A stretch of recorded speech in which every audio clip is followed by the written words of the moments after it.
신약성경 325페이지에 있습니다. 신약성경 325페이지 골로새서 2장 11절에서 15절까지 말씀입니다. 우리 한 절씩 교독하실 때 제가 먼저 11절 받들어 읽겠습니다. 또 그 안에서 너희가 손으로 하지 아니한 할례를 받았으니 곧 육적 몸을 벗는 것이요 그리스도의 할례니라.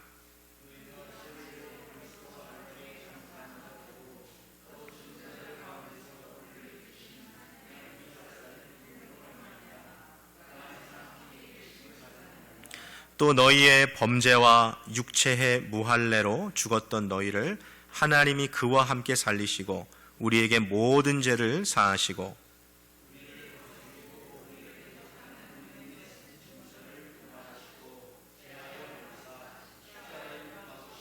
15절 말씀 함께 같이 읽겠습니다. 정사와 권세를 벗어버려 밝히 드러내시고 십자가로 승리하셨느니라. 아멘. 반갑습니다. 잘 오셨습니다. 우리 전우자고 계신 분들 보시면서 한번 같이 인사하시겠습니다. 반갑습니다. 목사님 잘 오셨습니다. 네, 한번 같이 인사하시겠습니다.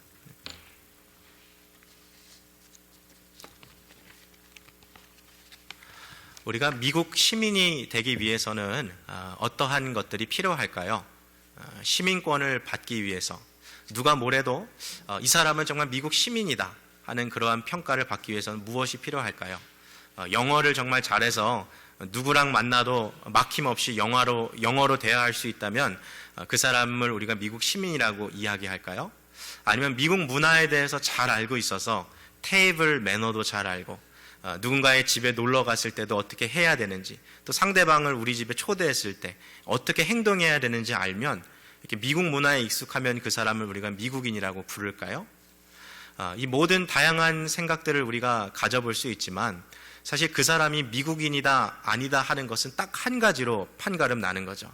그것은 그가 미국 정부가 정해놓은 법률상으로 시민이냐 아니냐 하는 딱 그 한 가지로 결정이 나는 거예요. 그래서 비록 그가 영어를 잘 못한다 할지라도, 미국 문화에 대해서 익숙하지 않다 하더라도, 심지어 미국 법에 대해서 아무것도 잘 모른다 할지라도 미국 정부가 인정한 시민권을 소유한 사람이라면 그 사람은 부인할 것 없이 누가 뭐라 그래도 분명 미국 시민권자입니다. 자, 그렇다면 주제를 조금만 옮겨봤어요. 하나님의 천국 백성, 천국 시민권자는 과연 누구일까요? 모세 율법에 기록된 것처럼 레위기 11장에 있는 말씀에 따라서 돼지고기도 먹지 않아 보고 새우도 먹지 않아 보고 오징어도 먹지 않는, 오늘 유대인들이 먹는 그런 코셔푸드만 먹으면 하나님의 백성이 될 수 있는 것일까요? 아니면 성경에 기록된 대로 이스라엘 백성들이 입던 그 특징대로 옷도 한번 입어보고, 아니면 이스라엘 사람들 모여있는 것처럼 그렇게 회당에 가면 하나님의 백성이 될 수 있는 것일까요? 성경은 이 문제에 대해서 앞서 우리 그 미국 시민권자에 이야기했던 것처럼 딱 한 가지 그 여부를 놓고서 이 사람이 하나님의 백성인가 아닌가를 판가름하고 있습니다. 그것이 무엇입니까? 바로 그 사람이 예수 그리스도를 나의 구원자요 나의 주인으로 진실하게 고백하고 믿고 살아가느냐 하는 그 여부에 따라서 그 사람이 하나님의 백성이냐 아니냐가 결정되는 것이죠. 복음은 참 단순하게 보일 수 있습니다. 자, 먼저 1장 12절로 우리 이 말씀을 한번 좀 정리해 봤으면 좋겠는데요. 한번 같이 읽겠습니다. 시작. 영접하는 자, 곧 그 이름을 믿는 자들에게는 하나님의 자녀가 되는 권세를 주셨으니, 예수 그리스도를 영접하는 자, 곧 예수 그리스도를 나의 영혼의 구세주요 나의 인생의 주인이라고 모셔드리는 사람, 그렇게 믿고 살아가는 자에게는 하나님의 자녀, 즉 하나님의 천국 백성이 될 수 있는 권세, 자격을 주님께서 주셨다라고 이야기하고 있습니다. 그래서 우리는 무언가를 더해서 예수 그리스도의 하나님의 백성이 되는 것이 아니라 오직 예수 그리스도를 믿는 믿음 하나만으로 하나님의 천국 백성이 된다라는 것을 성경을 통해서 우리는 이해할 수 있는 것이죠. 그러나 안타깝게도 예나 지금이나 예수 그리스도를 믿는 믿음 하나만으로는 충분치 않다. 여기에 무언가 더 해야만 하나님 나라의 백성이 될 수 있다라고 생각하는 사람들이 있는 것이죠. 특별히 오늘 본문에서 골로새 교회를 괴롭히던 하나의 무리들이 있었는데 그 사람들이 바로 유대인들이었습니다. 이들은 하나님 나라의 백성이 되기 위해서는 예수 믿는 것만으로는 충분하지 않다. 여기에 한 가지를 더해야 되는데 그것은 바로 아브라함에게 주셨던 할례의 언약을 우리가 잊어서는 안 된다라고 주장했던 것이죠. 여러분, 할례란 무엇입니까? 이스라엘 남자들이 하나님의 백성이 됐다라는 표를 얻기 위해 남자의 생식기를 덮고 있는 표피를 잘라냄으로써 하나님의 자녀가 되었다라고 하는 종교적인 의식과 표시가 바로 할례이지요. 따라서 유대인들은 이 할례를 행하지 않은 사람은 예수를 믿어도 여전히 하나님 나라 백성이 아니다라고 주장하면서 예수 믿는 것만으로는 충분치 않고 반드시 할례를 받아야지만 하나님의 백성이 된다라고 주장했던 것이죠. 이것이 큰 교회의 문제가 되었어요. 왜냐하면 골로새 교회는 유대인들만 있는 것이 아니라 당시 그리스, 로마 지역에 흩어져 살고 있던 수많은 다른 이민족들이 교회 안에 모여서 함께 신앙생활을 하고 있었거든요. 그러니 유대인들이 와서 예수 믿는 것만으로는 충분하지 않습니다. 예수를 믿는 것 외에 할례를 받아야지만 그 사람이 진짜 하나님 나라 백성입니다라고 주장하는 이 의견을 들어보니까 사람들이 고개가 갸우뚱거리는 거예요. 정말 그러한가? 예수 믿는 것만으로는 천국에 가지 못하는 것일까? 예수 믿는 것만으로는 하나님 나라 백성 되는 것에 충분하지 못한 것인가? 이렇게 골로새 교회 성도들이 유대인들의 주장에 고개가 갸우뚱 비틀어질 수밖에 없었던 이유는 유대인들이 지금 주장하고 있는 그 내용이 근거 없는 내용이 아니었기 때문이에요. 우리가 함께 보고 있는 성경 말씀에 유대인들의 주장을 뒷받침할 수 있는 그런 말씀이 기록되어 있기 때문이죠. 자, 그렇다면 유대인들이 골로새 교회 성도들을 설득할 때 어떠한 말씀을 받는지 우리도 한번 좀 찾아봅시다. 창세기 17장 10절에서 14절 말씀인데요. 하나님께서 아브라함과 언약을 맺으시는 장면인데요. 한번 같이 읽겠습니다. 10절부터 14절까지 말씀입니다. 시작. 너희 중 남자는 다 할례를 받으라. 이것이 나와 너희와 너희 후손 사이에 지킬 내 언약이니라. 너희는 양피를 베어라. 이것이 나와 너희 사이의 언약의 표징이니라. 대대로 남자는 집에서 난 자나 혹 너희 자손이 아니요 이방 사람에게서 돈으로 산 자를 물어나고 난 지 8일 만에 할례를 받을 것이라. 너희 집에서 난 자든지 너희 돈으로 산 자든지 할례를 받아야 하리니 이에 내 언약이 너희 살에 있어 영원한 언약이 되려니와 할례를 받지 아니한 남자 곧 그 양피를 베지 아니한 자는 백성 중에서 끊어지리니 그가 내 언약을 배반하였음이니라. 아멘. 하나님께서 분명히 창세기 17장에 아브라함에게 언약을 주시며 너와 너에게서 난 모든 사람, 너가 돈을 주고 산 노예라 할지라도 그가 양피를 베면 그가 이제 하나님의 백성에 들어오는 것이고 아무리 그가 너의 자녀라 할지라도 양피를 베지 않으면 그는 하나님의 백성이 아닌 배반한 사람, 밖에 있는 외인으로 내가 여길 것이다 라고 하나님께서 분명히 창세기 17장에 말씀하셨어요. 그러니까 이 말씀을 가지고 유대인들이 교회 안에 들어와서 이거 보십시오. 예수 그리스도 믿는 것만으로는 하나님의 백성이 될 수 없습니다. 예수를 믿고 그 다음에 반드시 할례를 받아야만 구원을 받는 하나님의 백성입니다라고 주장하니까 이게 너무 신빙성 있어 보이는 거예요. 아, 하나님 말씀에 이렇게 써 있구나. 그럼 우리 예수 믿은 우리 이방인들도 이제 할례를 받아야지만 하나님 나라 백성이 되는 건가라고 이렇게 한참 넘어가려고 할 때쯤에 사도 바울이 오늘 골로새서 편지를 보낸 거죠. 그리고 이 편지를 통하여 사도 바울은 단호하게 이야기했습니다. 그렇지 않습니다. 우리는 오직 예수 그리스도를 믿는 믿음 하나만으로도 하나님의 백성이 될 수 있고 예수 그리스도를 믿는 믿음 하나로 우리는 구원을 받습니다. 그러면서 사도 바울이 이야기하는 것은 실제로 예수 그리스도를 믿는 사람에게 어떠한 일이 벌어지냐? 그는 손으로 행해지는 육체적 할례를 받은 것은 아니지만 예수 그리스도를 믿음으로 말미암아 눈으로는 보이지 않는 마음의 할례, 곧 그리스도의 할례를 받은 사람이기에 그는 이미 하나님 나라의 백성입니다라는 것을 이야기해 주고 있는 것이죠. 오늘 이 내용이 우리가 함께 읽은 골로새서 2장 11절에 그대로 담겨 있습니다. 한번 같이 읽겠습니다. 시작. 또 그 안에서 너희가 손으로 하지 아니한 할례를 받았으니 곧 육적 몸을 벗는 것이요 그리스도의 할례니라. 할례라는 것이 무엇이라 그랬어요? 육체적 포피를 잘라버리는 거예요. 쉽게 이야기하면 남자들 포경수술하는 그것을 이야기하는 거거든요. 그러니까 이것을 하는 종교적 의식이 왜 있냐면 죄악을 끊어내고, 마치 내 살을 잘라내듯이 하나님의 백성으로서 내가 죄악을 끊어내고 나는 거룩한 백성으로 살아가겠습니다라는 것을 의미하는 건데, 사도 바울은 이것을 어떻게 이해했냐면 예수 그리스도를 우리가 믿음으로 말미암아 우리의 죄악이 잘라져 나감으로써 이제는 더 이상 손으로 행하지 아니한 영 안에, 마음 안에 행한 그리스도의 할례, 마음의 할례를 받은 우리들이 되었기 때문에 이제 더 이상 우리는 육체의 할례를 받지 않고도 예수 그리스도를 믿는 믿음 하나만으로도 하나님 나라의 백성이 되었다라는 것을 주장하고 있는 것이죠. 그래서 성경은 분명히 예수 그리스도 믿기 이전의 사람과 예수 그리스도를 믿은 이후의 사람이 전혀 다른 존재의 사람이라는 것을 이야기해주고 있는 거죠. 이것을 이야기해주고 있는 가장 유명한 구절 중에 하나가 고린도 후서 5장 17절 말씀입니다. 화면에 보여주시고요. 우리 한번 같이 읽겠습니다. 시작. 그런즉 누구든지 그리스도 안에 있으면 새로운 피조물이라. 이전 것은 지나갔으니 보라 새 것이 되었도다. 예수 그리스도를 믿기 이전에 있었던 내 모습과 예수 그리스도를 믿은 이후의 내 모습은 전혀 다른 존재라는 거예요.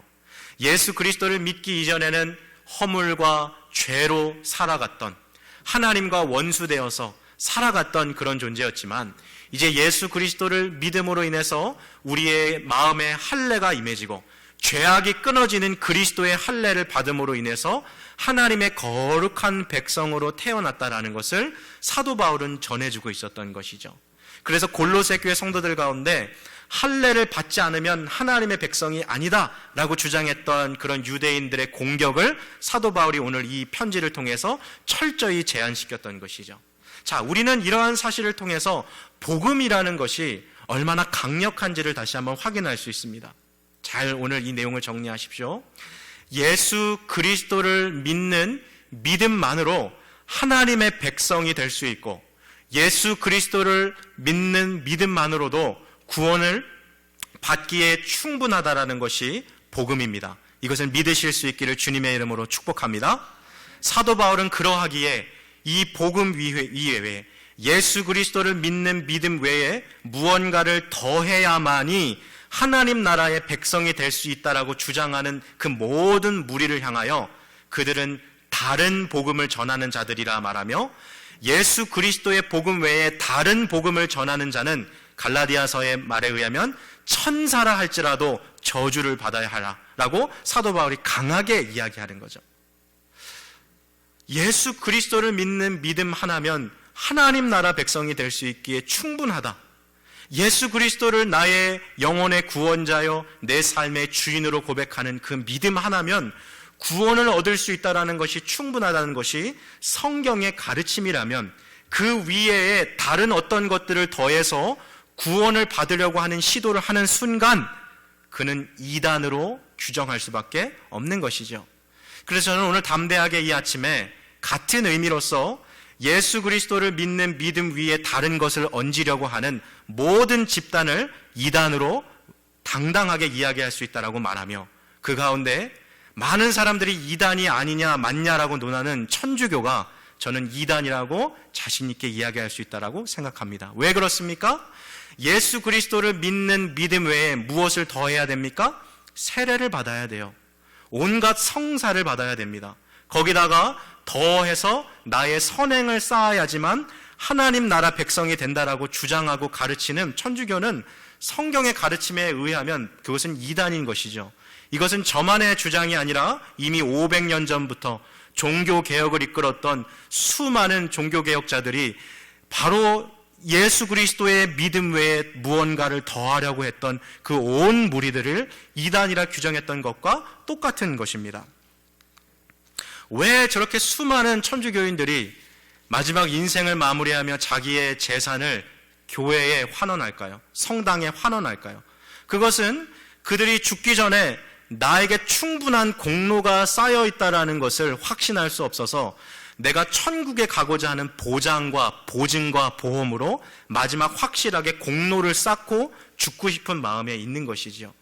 예수 그리스도를 믿는 믿음만으로는 천국에 갈 수 있다는 확신이 없기 때문에 여기에 내 공로를 더해서 천국에 가고자 하는 마음들이 있는 것입니다. 그러나 성경은 분명히 이야기하기를 그것은 다른 복음이요, 천사가 그러한 복음을 전한다 할지라도 그것은 저주를 받아야 마땅할 복음이다라고 이야기합니다. 왜 그러냐면 만일 예수 그리스도를 믿는 믿음만으로 구원을 얻기에 불충분하다라고 말하는 사람이 있다면 그는 무슨 이야기를 하는 것이냐면 예수 그리스도께서 십자가에서 흘리신 보배로운 피가 내 죄를 사하기에 불충분하다라고 믿는 것이나 다름없기 때문입니다. 그래서 종교개혁자들은 천주교에 대항해서 싸우면서 솔라 피데라는 구호를 외쳤습니다. 솔라, 오직, 피데, 믿음. 오직 우리 그리스도인들은 오직 믿음만으로 구원받으며 오직 믿음만으로 하나님의 백성이 된다. 그래서 종교개혁가들의 모토가 솔라 피데였던 것이죠. 오직 믿음이었습니다. 20세기 최고의 강해 설교자라고 여겨지는 영국에서 사역하셨던 우리 마틴 로이드 존스 목사님이 하루는 자기 교회의 이 성도님들 앞에서 이러한 질문을 물어봤어요. 이 질문은 우리 신앙생활하고 있는 모든 그리스도인들의 영적 상태를 진단하기 위한 질문이었는데요. 제가 오늘 똑같은 질문을 우리 성도님들한테 물어보겠습니다. 이 질문을 듣고 한번 답해 보시기 바랍니다. 당신은 그리스도인이라고 말할 준비가 되어 있습니까? 마틴 로이드 존스 목사님이 이 질문을 물어봤어요. 당신은 그리스도인이라고 말할 준비가 되어 있습니까? 이 목사님이 평생 목회하면서 한 가지 현상을 발견했는데 의외로 자기 교회 성도들 가운데 많은 사람이 이 질문을 물어보면 주저함이 있다는 거예요. 주저함이. 왜 그렇습니까? 그리스도인이 되기 위해서는 내가 아직 자질이 충분하지 않다. 그리스도인이 되기 위해서는 내가 아직 자격이 충분하지 않다라고 생각하는 그 모습이 있다라는 거예요. 그것이 겉으로 볼 때는 겸손해 보일지 모르지만 마틴 로이드 존스 목사님이 뭐라고 말하냐면 그것은 바로 악마의 속삭임이다라고 말했다는 것이죠. 왜 그렇습니까? 내가 충분한 자격이 되어야지만 그리스도인이 될 수 있다라고 생각하는 그 사람은 예수 그리스도의 그 완전하신 구속사역 위에 무언가 더하려고 하는 분인 것이죠. 오늘 제가 이 질문을 했을 때 어쩌면 오늘 교회에 올 때 차에서 남편 혹은 아내랑 싸우신 분은 이 양심이 이게 기체게 돼서 그래 나는 그리스도인이 되려면 멀었지. 야 이런 내가 무슨 그리스도인이야 라고 생각하시는지 모르겠어요. 그러나 성경은 그렇게 이야기하고 있지 않습니다. 나의 자격됨으로 인해서 내가 그리스도인이 되는 것이 아니라 예수 그리스도를 믿는 믿음 하나만으로도 이미 하나님 나라의 백성이 되었다라고 이야기하고 있는 것입니다.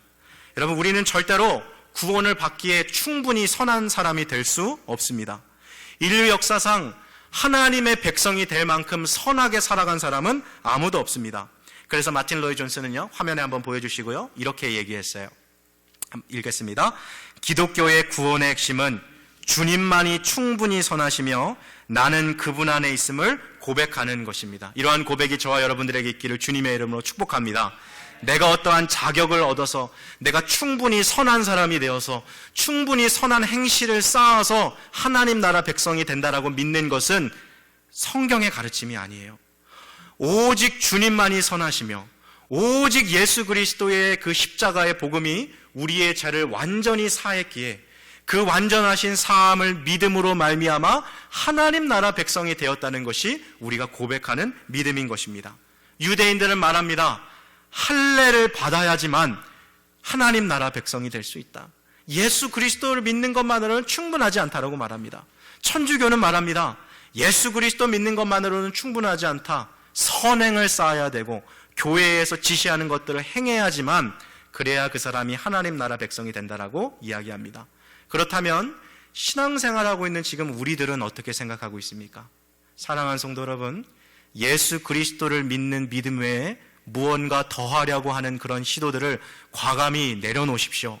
십자가 앞에 나아가 이미 예수가 나를 위해서 그 모든 죄를 사하셨음을 고백하며 내가 과거에 지었던 모든 죄들과 현재 내가 거듭 넘어지고 있는 그 죄들과 미래에 내가 알지 못하지만 지을 그 모든 죄까지도 이미 예수 그리스도께서 십자가에 못 박으셨기에 나는 예수를 믿는 그 믿음 하나면 내 모든 죄가 완전히 사하여졌으므로 하나님 나라 백성이 되었다는 믿음, 그것이 바로 복음인 것입니다.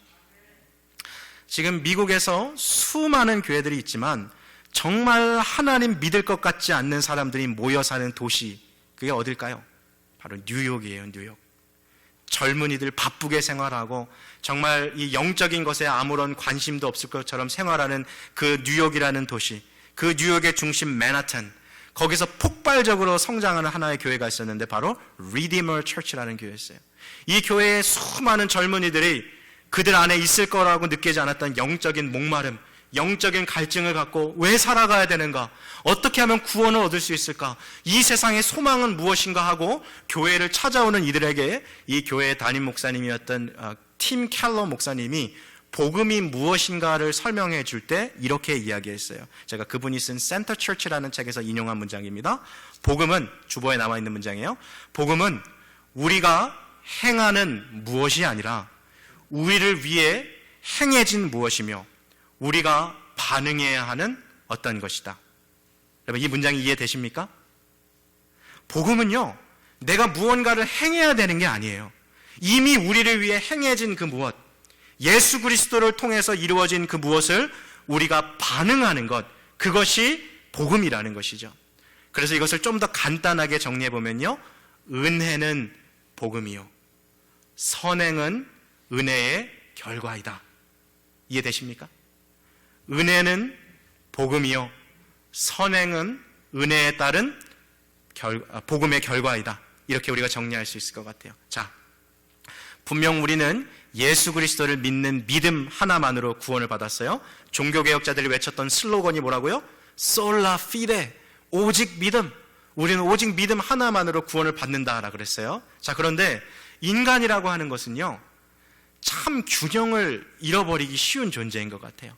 이렇게 예수 그리스도를 믿어서 하나님 나라 백성이 될 수 없다라고 주장하며 이 위에 무언가를 더 쌓아야 된다. 그것이 할례이든지 선행이든지 공로이든지 어떤 나의 work, 나의 어떤 일들을 통해서 구원받을 수 있다라고 주장하는 하나의 극단이 있었다면 이 반대쪽에 또 다른 극단에 있는 사람들이 있었는데 이 사람들은 이런 거예요. 아, 그래?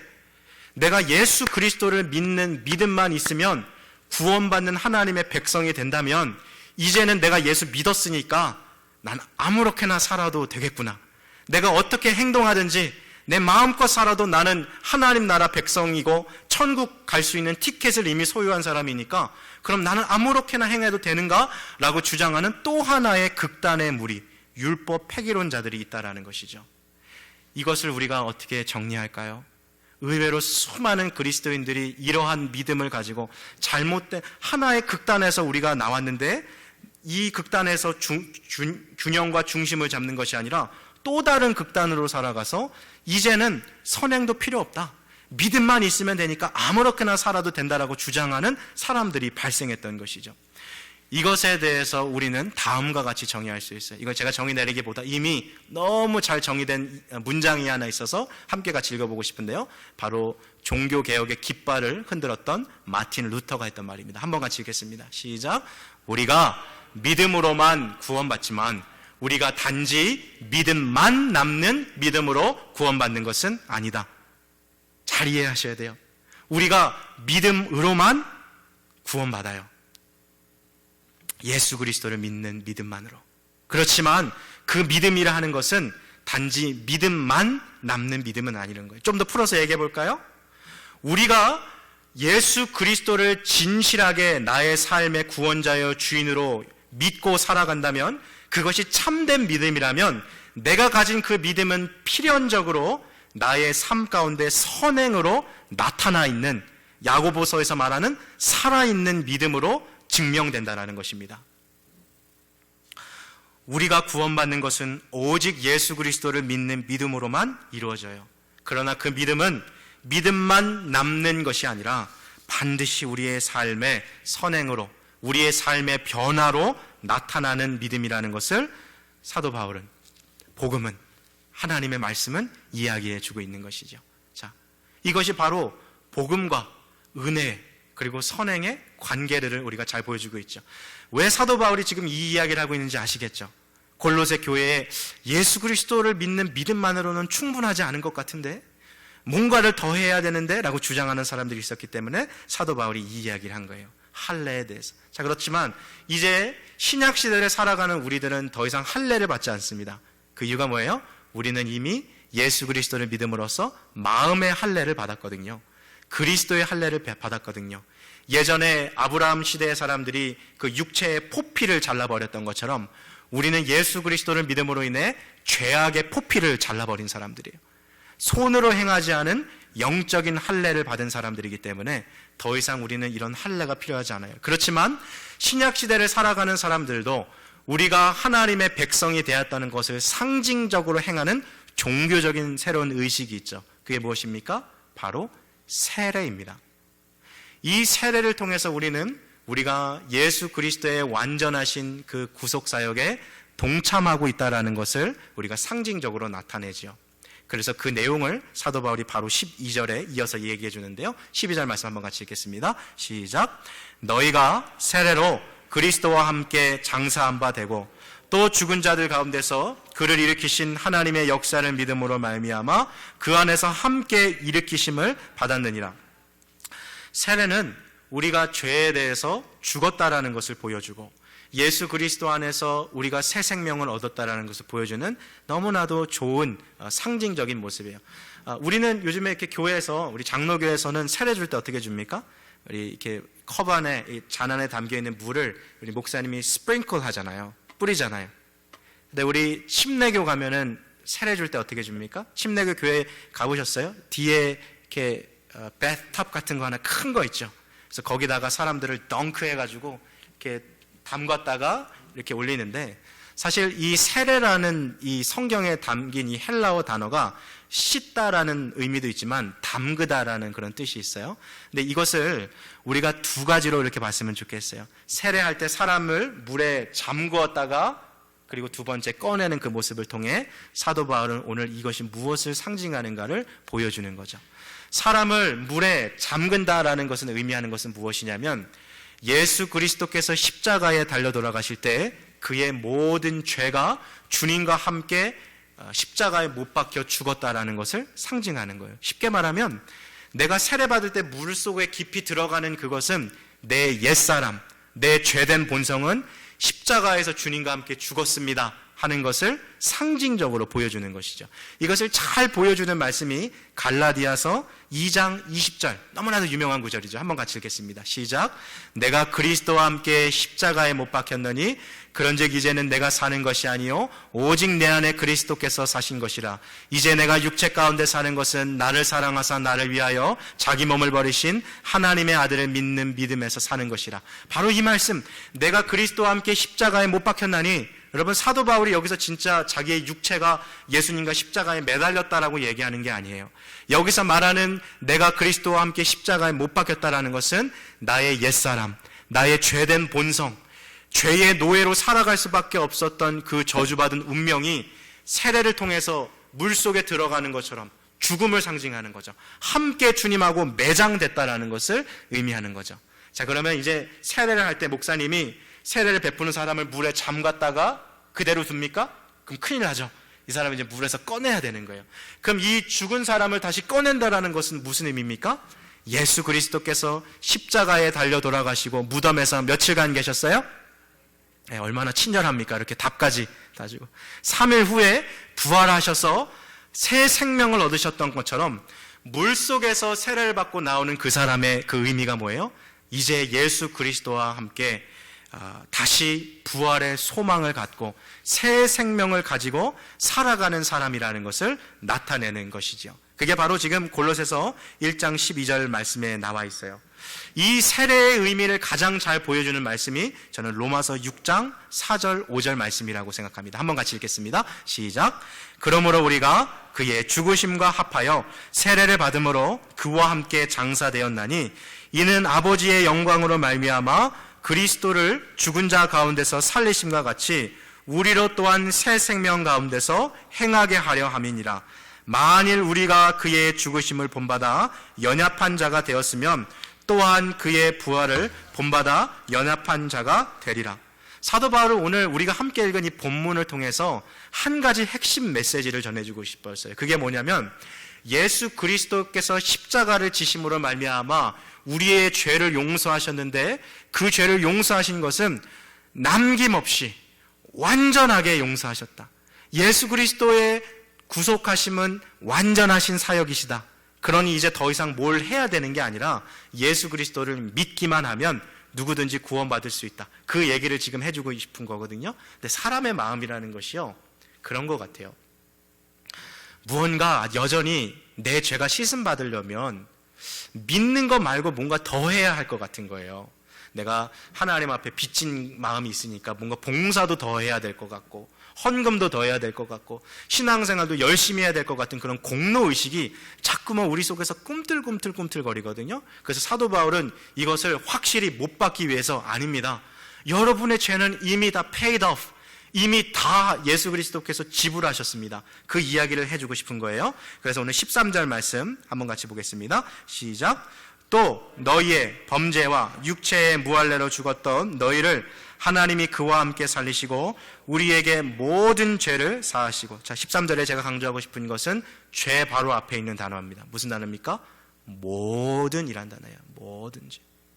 내가 과거에 지었던 죄들, 내가 현재 지금 넘어지고 있는 죄들, 내가 미래에 지을 죄까지도 주님은 이미 우리의 모든 죄를 뭐 하셨대요? 맨 마지막 단어가 뭐예요? 용서해 주셨다라는 거예요.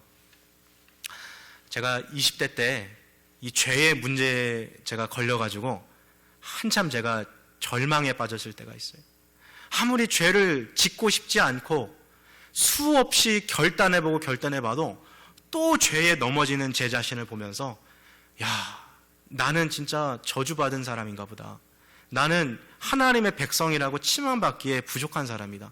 나 같은 사람이 무슨 그리스도인이냐, 나 같은 사람이 무슨 교회 다니냐, 이 죄의 문제 하나도 나 스스로 해결하지 못하는데 이거 어떻게 내가 해야 하는가 하면서 정말 삶 가운데 신앙이라는 것에 회의를 느끼면서 예수 믿어도 내 이 죄 문제가 해결되지 않는 것 같다라고 스스로 생각하면서 이렇게 영적으로 방황하던 시절을 보낼 때가 있었어요.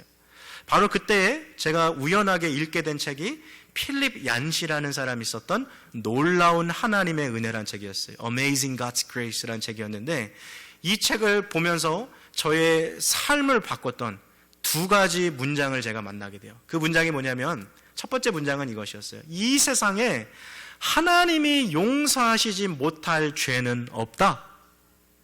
두 번째 문장은 이 세상에 하나님께서 하나님으로부터 용서함을 받지 못할 죄인은 없다. 이거였어요. 너무나도 평범해 보이는 문장입니까? 저한테는요, 제 신앙을 바꿔놨던 문장이에요. 왜요?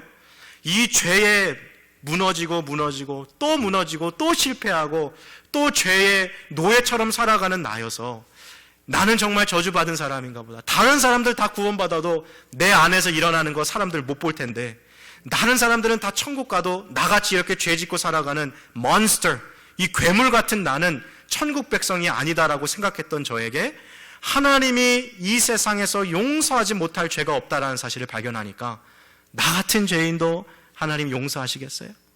하나님 나 같은 이 정말 구제불능에 오늘도 죄짓고 살아가는 이 나도 주님 용납해 주시겠어요? 라는 그 질문이 눈녹듯 놓아지면서 탕자가 아버지 집으로 돌아갈 때에 아버지가 그의 몸을 감싸 안고 안아준 것처럼 잘했다, 이는 내 잃어버렸다 얻은 아들이요 죽었다 살아난 아들이라고 이야기하는 것처럼 하나님이 저를 품어주시는 것을 제가 느꼈어요. 아, 그래, 내가 아무리 이 세상에서 죄로 인해 수십 번, 수백 번 아니 수천 번 수만 번 넘어진다 할지라도 내가 십자가 그늘 밑에 나오면 우리 주님은 반드시 나를 용서해 주시는구나. 이게 복음이라는 것을 깨닫게 된 거죠. 오늘 13절의 그 내용이에요. 모든 죄를 주님이 사해 주신대요. 이렇게 얘기해도 아니야, 내 죄는 목사님이 날 몰라서 그래. 우리 목사님 무슨 죄 지신지 모르겠지만 나는 비교할 수 없는 죄를 졌어. 나는 용서받지 못할 죄인이야. 혹시 아직도 이렇게 생각하는 분들 계신지 모르겠어요. 사도 바울이 오늘 거기다 쐐기를 박는 게 14절 말씀이에요. 한번 같이 보겠습니다. 14절 말씀 같이 읽겠습니다. 시작. 우리를 거스리고 우리를 대적하는 의문에 쓴 증서를 도말하시고 제하여 버리사 십자가에 못 박으시고. 여기서 말하는 의문에 쓴 증서를 다시 말하면 채무 증서예요. 이 돈을 꾸는 사람이 돈을 빌려준 사람에게 내가 돈을 갚겠습니다라고 자기 손으로 자필로 쓴 게 그게 의문에 쓴 증서거든요. 우리가 죄를 지을 때마다 하나님 앞에 있는 채무 증서가 있다는 거예요. 근데 우리 중에 이 빚을 갚을 수 있는 사람이 아무도 없다는 거예요. 내 아무리 선행으로, 내 봉사로, 내 몸을 막 죽을 정도로 내어줘도 이 빚은, 이 죄의 빚은 갚지 못하는 거예요. 그런데 하나님께서 그 채무의 증서를 어떻게 하셨대요? 3번 반복해서 다른 표현으로 얘기하시는데, 첫 번째 어떻게 하십니까? 그 의문에 쓴 증서를 도말하셨다. 이게 무슨 뜻이냐면 흔적도 없이 완전히 깨끗이 씻어버리셨다는 거예요. 이제 누군가 거기 가도 자취를 찾을 수 없을 만큼 완전히 깨끗이 만드셨다는 거예요. 제하여 버리셨다는 말은 말 그대로 그냥 eliminate, 없애버리셨다라는 거예요. 3번째 뭡니까? 십자가에 뭐 하셨어요? 그 죄의 문서를. 무슨 말씀이냐면 이제 더 이상 누군가가 우리에게 이 죄의 문서를 가져와서 이거 보십시오, 이거 보십시오, 당신 몇 날 며칠에 이 죄를 짓지 않았습니까? 이렇게 사단이 우리를 정죄하지 못한다 그래요. 왜요? 이미 우리의 죄가 쓰여 있는 문서를 하나님이 어디에 못 박으셨대요? 십자가에 못 박으셨다라는 거예요. 이것을 통하여 사도 바울은 우리에게 예수 그리스도께서 십자가에서 우리의 모든 죄를 완전하게 사하여 주셨습니다라는 복음을 전해주고 싶었던 거예요. 자, 이 복음을 듣고 나니까 이제 골로새 교회 성도들이 흔들렸을까요? 유대인들이 와가지고 예수 믿는 믿음만으로는 안 됩니다, 할례 받아야 됩니다 하면 흔들릴까요? 아니요. 이런 백신을 맞아 놓으니까, 복음이 뭔지 알게 되니까 흔들리지 않는 거예요. 저는 오늘 함께 예배드리는 우리 코너스톤 교회 성도님들에게도 이 영적인 백신이 들어갔으면 좋겠어요. 예수 그리스도를 믿는 믿음 하나면 충분합니다. 우리는 믿음만으로 구원받지만 우리의 믿음은 믿음만 남는 믿음은 또 아닙니다. 내가 예수 그리스도를 믿는 믿음이 참되다면 필연적으로 그 믿음은 우리의 삶의 선행으로 나타나게 되어 있어요. 은혜가 복음이요, 선행은 복음의 결과인 것입니다. 사랑하는 성도 여러분, 우리는 값없이 구원받은 사람들입니다. 예수 그리스도의 보배로운 피로 우리는 이미 모든 죄가 용서함 받은 사람들입니다. 이 구원의 감격, 이 구원의 기쁨 가지고 날마다 우리 하나님 찬양하며 감사하며 하나님의 백성으로 이 세상을 주님과 함께 동행하며 살아갈 수 있는 저와 여러분 되시기를 주님의 이름으로 축복합니다. 이 시간 함께 같이 기도하시겠습니다.